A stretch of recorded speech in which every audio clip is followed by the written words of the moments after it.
Okay, Go Rush, week 1. I want to make this clear a couple of things right now before we even get started. 1, I'm not going to be heavily detailed in this show. I'm going to briefly talk about certain things, and others I'm going to say simply I'm going to leave for the next week and the week after. 2, let's make this clear. I'm not going to wait to the end of this review to say this. This show was off. And I know everyone is going to say, dude, you crazy? Gold Rush actually was pretty good. It had really good wrestling. Some of the segments were actually pretty decent to good. Not the point. Listen to my words. It's not the point that the segments are good. It's not the point the wrestling was good. I even said there was a good chance that the wrestling like between Braun Breaker and Seth was going to be good to maybe great. It's not the point. You can tell building up into this show, it was off. And when you see this show, you get off segments, off matches, and 100% off bad acting. Bad acting. Horrid acting. That I could tell that person, and you know already who it is, was doing it because they were told to do it. And they were trying to make it the best they could, and they normally don't do that. You could tell. Let's start. Opening. North American title. Wesley. Tyler Bates. And the special guest referee, Mustafa Ali. This was not about if the match was bad. It was damn good. A great opener. It was right in the right position. It was needing to be in the very beginning of the show. And it was right at the beginning of the show. But when you see how Mustafa Ali acted, it wasn't the point. Why were they getting upset about how Ali was counting? And worse yet, why was Ali counting differently?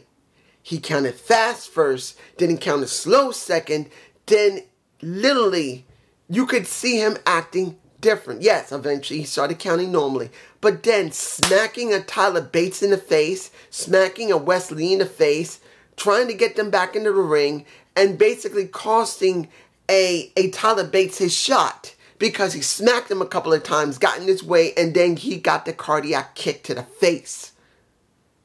This doesn't feel like a Mustafa Ali attitude. It doesn't. Now, would he ref? Yeah, he would. But he wouldn't need to vary his counting in the opening. He wouldn't go slow. He wouldn't go fast. And worse yet, even if he did, why would Tyler Bates and Wesley question him when they knew that they could trust him? What was this? This was off. It was not the match itself. It was not the wrestling itself. It was the contents within the match itself that was off. The wrestling was great. Wesley won like I'm not surprised he was supposed to. But Mustafa Ali's attitude along with Tyler Bates just for the count was off. Yes, we got Booker T saying something, but still it was off. Next, we got the triple threat for the tag champ. Well, the triple threat for the #1 contendership to the tag championships of Gallus. We got Briggs and Jensen. We got Tank and Hank, and we got Blade and Ufasi. I always mispronounce his last name. Ufasi. I always mispronounce it. I just can't get it. Fine. Good match. No problem. I am not having a problem with it. It was perfectly fine. In the end, Blade and Ufasi won. I don't agree with that. I think Briggs and Jensen should have won. Because it makes no sense to have those two do it after their little match, which didn't really make much sense. Then we got Gallus in the back. And then they talked to Carrillo and Garza. I know I can elaborate more on that, but I'm going to leave it because the question is not about them questioning them saying what they're going to say, because they did say they're going to be going after the titles. It's about what now with them. They haven't done anything yet. And the question is not their wrestling ability, both of them can wrestle fine. It's about how they're going to be booked as characters more than they're going to be booked as wrestlers. Moving on. Let's do quickly Gigi Dolan's vid pack. Okay.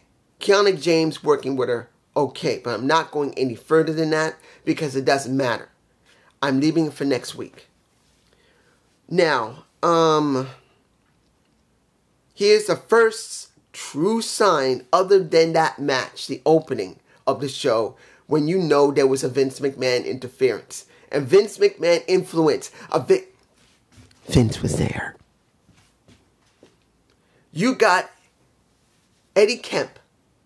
No, sorry. Not, you see I'm thinking about Damon Thorpe. No. You know the reason why I'm getting Eddie Thorpe and Damon Kemp's name mixed up? Because they said the one thing I never, ever wanted to hear again. Never wanted to hear again. And hearing it's making me fuck up. They're going to have a match. Another match. Raw Underground. What the blue fuck? What did I tell you? What have I told you guys? That Vince is influencing all of the brands that are currently existing in WWE. He's controlling Raw, SmackDown, NXT. Why would Triple H bring back Raw Underground? He wouldn't. Why would HBK bring back Raw Underground? He doesn't need to. Why would they even need to do an underground at all? Yes, it would be interesting to see a more mixed martial arts type of thing, but NXT's done that before. But here's the thing. It's a fucking Raw Underground segment. For two NXT wrestlers who are not supposed to be going on Raw, who's not supposed to go on SmackDown. They're not supposed to go to Level Up or Main Event. They're supposed to be on NXT. It's stupid. That's Vince. HBK wouldn't use it, neither would Triple H. I'm just saying. Moving on. Let's get to the segment that was not that great because it felt very rehearsed, but it was real life. We got Von Wagner and Mr. Stone. Now, Von Wagner has been questioned for months upon months about the picture that we got to see multiple times. But we never really got a clear image of that picture or really the full context of it.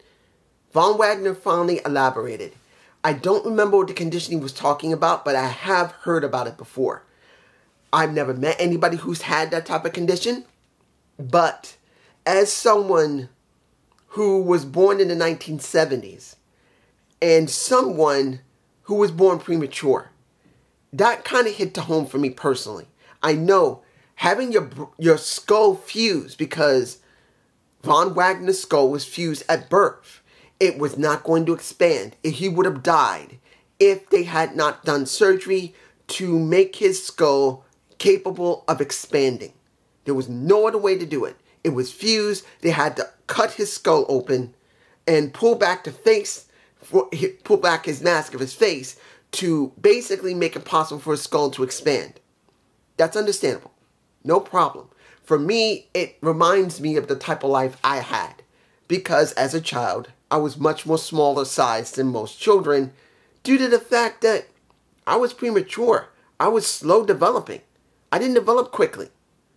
So I can understand some of what he went through. Not the same thing, but I can understand it. And this was real life. This wasn't something just set up to give him sympathy. This was what happened to him in his actual life. His father, who was a wrestler, had to pay a lot. Understand, Von Wagner is in his 30s, maybe. Late 20s, early 30s. So he was born in the 90s or early 2000s. Paying for stuff like that was freaking expensive. It's not cheap even in the early 90s to the early 2000s. It was a very complicated type of surgery that probably It wasn't just once it had to be done. It counts on they have to keep monitoring it to make sure it wouldn't refuse, I guess. That costs huge amounts of money. So this was real life. And it helped the story between Von Wagner and Mr. Stone, because now Von trusts Stone enough that he believes in him so much he's willing to talk about that. And Stone made it clear. I can't even come close to understanding how it must have felt for you. And then worse for your parents. As a father of children myself, and that's Stone, he has kids. He made it very clear, I got kids. And knowing how you had to suffer and having probably stitches in his head, probably looking like Frankenstein's monster, because they probably had to set it up so his skull could continue to expand as he got older. And they had to monitor it, like I said, to make sure it wouldn't fuse back if it's, well, next to possibly fusing back, but making sure he didn't get any type of infections. He made it very clear. It would upset the hell out of me that people wouldn't like my kid. He almost died. So the segment was good, but it did feel rehearsed, because Von Wagner is not really a great talker. He's just not. And on top of it, we are talking about him giving out real information about his real life. I'm sure he probably wasn't upset about talking about it, but it's not something everybody likes to talk about. Like with me, I mean, I don't talk about I was a premature child, but I was told I was not good when I was born. I was very small when I was a child. I could have died. I was in an incubator for weeks as a kid. And obviously I've always had some type of physical issues when I was growing up because of that. I grew up slowly. I got more sickly than most kids.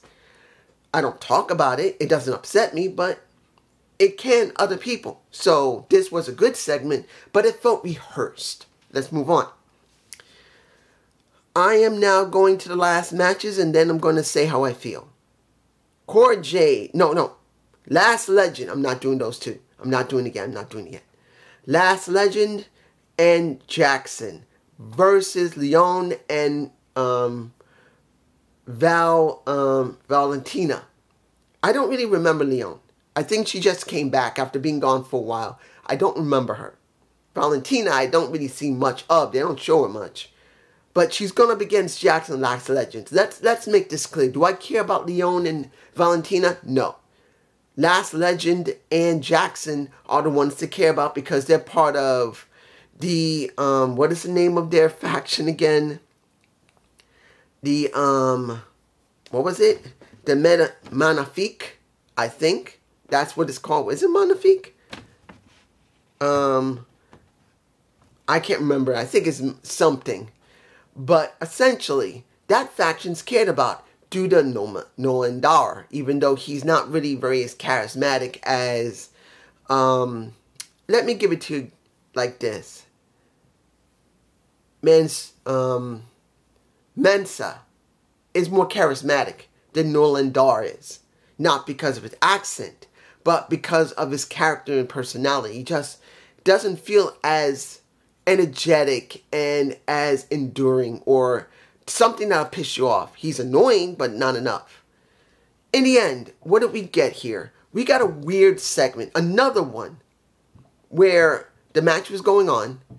Then you're supposed to have Lopez and who came out?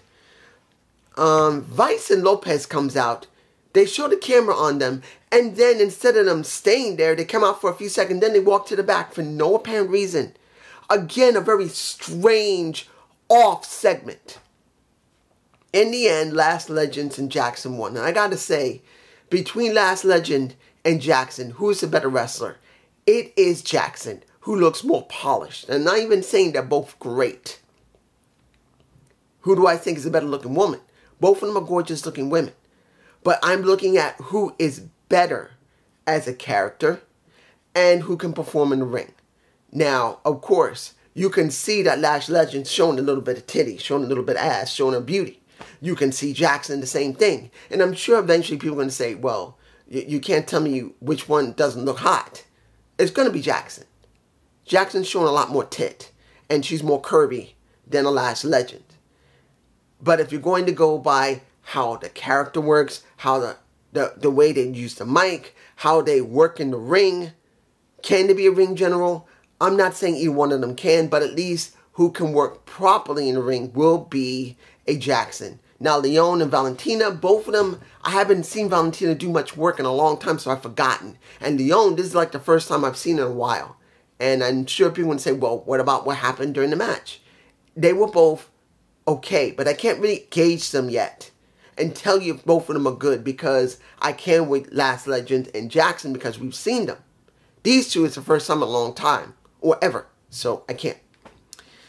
Now, let's go to the one of the two Baron Corbin, Carmelo Hayes. Almost forgot. Was their in-ring segment good, okay, or crap? Now, I know people are going to probably say that this was a crappy, not very good segment between Hayes and Corbin. But actually, if you take it for what it was, more of a trial thing for Carmelo Hayes, to give him an opportunity to work against someone that is middle of the road. Understand, you can hate Baron Corbin saying he's crap. He can't wrestle great. He can't talk great. He's monotone. It doesn't matter. You can say whatever you want. But you can say one thing about a Baron Corbin. He's always here. He's always been known to be above average. He's always stayed above average. Yes, sometimes he goes above. Doesn't last long. A lot of times he'll go down here. But that's usually average. So he hovers between above average, and sometimes a little bit more than above average. Sometimes.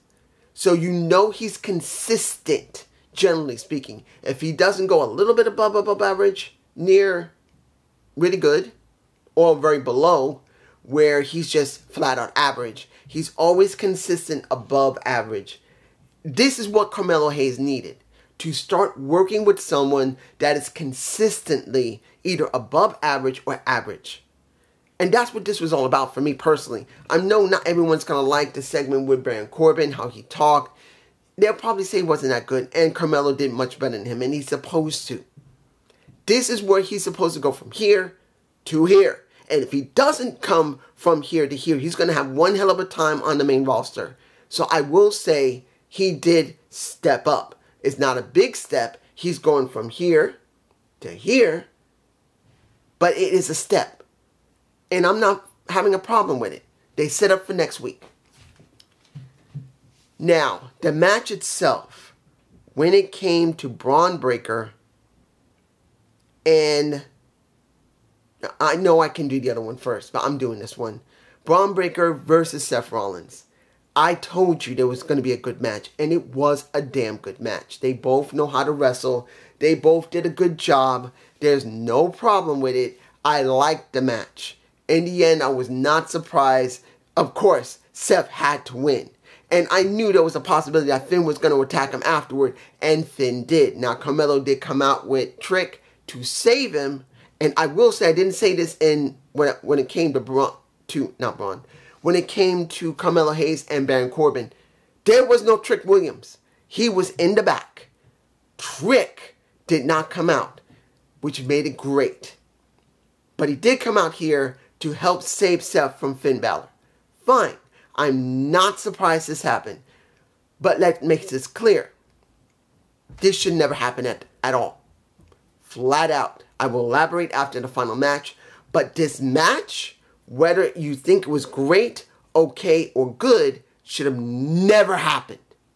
Now, the final lovely match that was off. Cora Jade and the lovely, desirable, heavily multi-talented Dana Brooke, who's like this.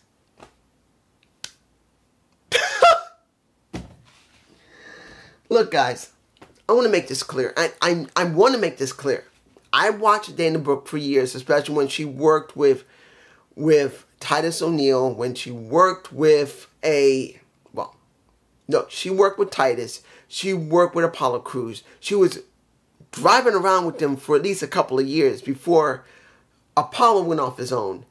When when you have the ambassador for the WWE and a Titus O'Neil going off, she's been by herself.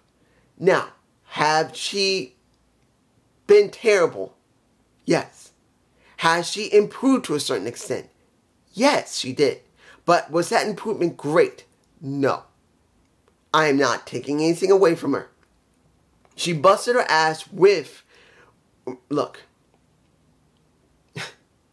R-Truth and her. Some of the segments were funny. I know some people liked it. She worked hard to try and make those things mean something. I'm not telling you she was great at it, but there were a few times she was funny for some people. For me, it wasn't 100% bad to see her try so hard to make those segments mean something. She was given shit and she tried to work with it. Okay? But I'm going to tell you this. I've always known Dana Brooke. Yes, she tries hard. But she's not the top tier worker. She's not here. And she's not here. That's top tier main event. Well above average. Average. She usually hovers right about here. Right here. Just below above average. Just below average. And it's not a knock at her. Not every wrestler can hit it out of the park every single time. It's not about me telling her she's shit. She's not. Not every wrestler is the greatest wrestler there is. There's some that are here. Some that are here. Got main event. You got some that are very good, but not there. You got some that are average. There's some that are here, but it doesn't mean they're crap. Look at the Brooklyn Brawler. I always talk about Steve Lombardi. If I'm remembering his name correctly, the Brooklyn Brawler. I always loved the Brooklyn Brawler and the Boston Brawler and Kenshi. It was not and you know, Donk. It wasn't the point that he was the top tier wrestler. They threw him with every type of gimmick and he tried to make something out of it. He was never a great wrestler. He was an okay wrestler. But at least he did the gambit of everything to try and do something in wrestling. And sometimes he botched, sometimes he was crappy, but he was always known to give it, and people got something out of it. With Dana, to a certain extent, they have, but it's not much. Not knocking her. It's just that they never really booked her correctly all the time. And to be honest, Dana, either she's not 100% interested in trying to up herself at this point because of all that's been going on in WWE. She probably doesn't really care a lot. Not knocking her. She has perfect right to care any way she wants. But let's make this clear. She's not great.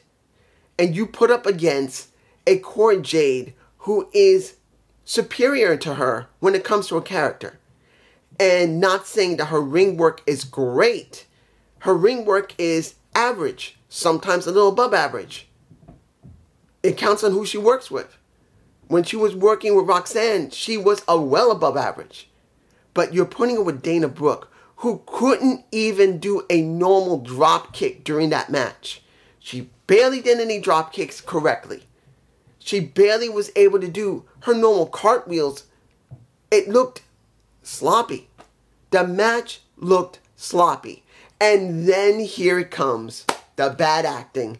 When supposedly she got caught up in the ropes, which she did actually get caught up. Her groin got caught up in the ropes. She got, supposedly her left knee got hurt, I believe. No, her right knee got hurt, I believe. And she was trying to do a forward backflip to be able to get a Cora Jade in the corner, and her leg supposed to give out, which was her knee, and she's screaming her heart out. She's screaming, my knee! And when you watch picture in picture and see what had happened, and see supposedly she's supposed to be hurt, she's really hurt, they call the trainers in, they bring in the gurney, she's coming, Cora Jade is hamming it up like Grayson Waller did when R-Truth got hurt. And I didn't buy that she was hurt because she's not selling it that well. And once you see Cora Jade mess with her, she jumps off the gurney, barely limping, looking like crap. She can't even sell getting a chop block. And in the end, Cora Jade wins, but it looks so bad. That was a Vince McMahon decision. This was not just a Dana Brooks decision. Guys, whether you like it or not, you know the booking of an HBK compared to a Triple H or Vince McMahon. There is a stark difference between all three of them. Triple H is over here. He tries to balance everything out, which in many cases, he makes it too long-winded. But he does balance it out. Then you got a Vince McMahon who doesn't balance anything out. He's highly random, and he makes everything look either cringe, sloppy, or doesn't even follow the rules that he made so clear before it was implemented. It's crap. And then you got HBK, who takes a little bit of when Vince was doing it right, and he takes a little bit of what his best friend that he loves like family, and takes some parts of it that he feels is best for himself, that will fit his style of when he was wrestling, when he was a character. Taking a little bit of both, and that's what we got in NXT. NXT 3.0 is what we got. Well, it's 2.5, but I say 3.0 because you got Triple H in 0, you got Vince in 2, and now you got HBK in 3. Honestly, you can tell this was Vince's decisions. Why would we get a Raw Underground? HBK gains nothing from it. What was that when it came to Dana Brooke? That was stupid. The decision for Braun Breaker to fight a Seth Rollins was a Vince McMahon decision because the renegotiation of the contract of NXT is coming up. And they want to keep that money coming in even though that Raw may not be on USA anymore because they may not renew it, but it doesn't mean that NXT won't be on there. So they want to start throwing things there that legitimately go against the entire grain of what they set up in the last 6 freaking months. And I know many people are going to say, dude, why are you getting upset? It made NXT better. It's not the point if it made it better. The point is, if you're going to sell something to your fans, saying that we are separating and differentiating all of Raw, SmackDown, NXT, you will not see them there anymore. You will not see any wrestler unless it's a free agent that can go. Is Finn Balor a free agent? Is Seth Rollins a free agent? Why the fuck are they there? They shouldn't be. They should not be there. This was stupid. Raw Underground. You got Damon Kemp and you're going to have Eddie Thorpe end up on Raw Underground. On Raw, probably. A Raw segment. What would it be the point of having an NXT if it's a Raw Underground thing? They'll probably go to Raw. And they're not meant to go there. It's stupid. Unless you set up at a premium live event, pay-per-view, it makes better sense to set it up that will give them time to build into it. That will give the wrestlers themselves time to build their stories up. We're not getting any of that. This is random shit that Vince has created. And it's messed up the main roster. And it's messing with HBK. And I'm not even saying HBK books great.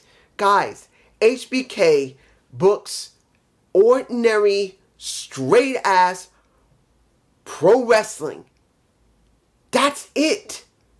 And I'm not saying he does it great, but that's what you get. Peace.